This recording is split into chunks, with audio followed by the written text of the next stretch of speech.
Bonjour, mesdames et messieurs. Lorsque j'ai appris que mon amie Giannis, lorsque j'ai appris d'elle ce qu'elle avait vu en Grèce dans les camps de réfugiés, son témoignage nous a confirmé les conditions effrayantes de la situation. Bien sûr, nous savions à quel point cette crise est dramatique, mais un témoignage direct permet de mieux se rendre compte de la réalité. Or, cette réalité est terrible. La situation est loin d'avoir trouvé le moindre commencement de solution, et ce n'est pas parce qu'on voit moins d'images à la télévision qu'il y a moins de problèmes là-bas. En cédant à la Turquie de M. Erdogan, l'Union européenne a réussi à ralentir quelque peu le flux de migrants, quoique sans évidemment les arrêter, et à quel prix? Ce chantage n'est pas près d'ailleurs de cesser.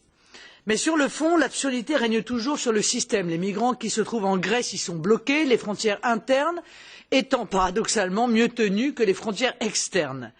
L'État grec, exsangue après des années d'austérité, n'a absolument pas les moyens de gérer cette crise et n'en a d'ailleurs pas la volonté, persuadé que cette tâche incombe aux pays d'Europe où les migrants veulent se rendre.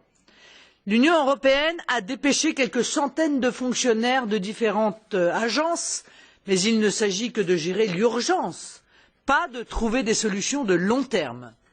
Beaucoup d'agences semblent d'ailleurs avoir pour objectif principal de trouver une bonne raison de considérer le plus de migrants possible comme des réfugiés, c'est tellement plus simple. Il s'agit donc en réalité d'un détournement du statut de réfugié trop étendu, il devient ingérable sur tous les plans. La condition des femmes et des enfants est particulièrement préoccupante. Ils sont de plus en plus nombreux, désireux de rejoindre un père ou un frère arrivé l'année dernière. Ils sont pleins de méfiance envers les autorités publiques dont ils ne comprennent pas les politiques, c'est normal. Il n'y a rien à comprendre dans ce mélange baroque de mesures souvent contradictoires entre l'Union européenne immigrationniste et les pays obligés de tenir compte de leurs possibilités et de la volonté de leur peuple. Les migrants sont alors livrés aux mains de criminels sans scrupules qui tirent des fortunes de trafics abominables.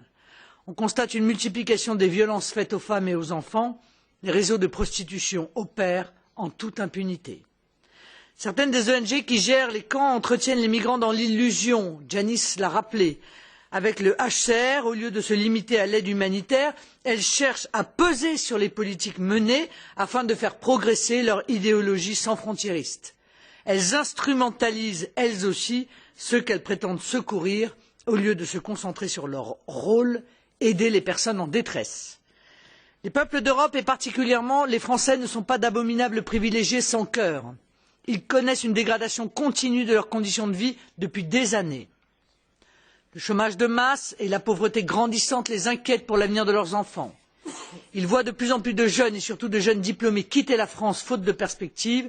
Comment imaginer d'accueillir dans ces conditions des centaines de milliers de personnes en grande situation de détresse humaine et matérielle? Nous le répétons, il faut que tous les pays du Proche-Orient prennent leur part et financent des camps de réfugiés sur place. Il faut que les dirigeants du monde prennent leurs responsabilités et trouvent le moyen de stabiliser les pays qu'ils ont plongés dans le chaos par un interventionnisme malvenu. L'avenir de la Syrie et de la Libye, ce n'est pas d'être vidés de leurs habitants et de voir disparaître des communautés entières qui y vivaient depuis des siècles.